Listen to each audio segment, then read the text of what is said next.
ఇప్పుడు మనం చూస్తున్నటువంటి సైటు ఇది బీటీ రోడ్ సైట్ అండి. ఇది 20 గుంటల సైట్ అండి. ఇది కేవలం మనకు ఇక్కడ నుంచి ఈ సైట్ నుంచి మనకు టోల్ గేట్ కనిపిస్తూ ఉంది వీడియోలో. చాలా దగ్గరలో ఉంటుంది.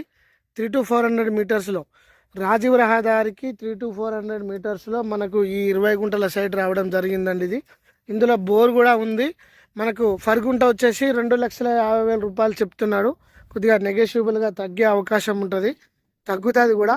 మంచి సైట్ అండి ఇది. ఇందులో మొక్కలు కూడా ఉన్నాయి, మనం చూస్తున్నాము. గేట్ కూడా మనకు చుట్టూ ఫినిషింగ్ తోటి అందుబాటులో ఉంది. మనకు ఇందులో మామిడి మొక్కలు, కొబ్బరి చెట్లు చుట్టూ కూడా మనకు కనిపిస్తూ ఉన్నాయి వీడియోలో. ప్యూర్ రెడ్ సాయిల్ అండి ఇది. మంచి వాతావరణం, వాటర్ సోర్స్తో ఉన్న ఏరియా. బోర్ కూడా మనకు అందుబాటులో ఉంది కాబట్టి మనకు ఫామ్ హౌస్, గెస్ట్ హౌస్ పర్పస్లో రాజీవ్ రహదారికి దగ్గర కావాలనుకునే వారికి మాత్రం మంచి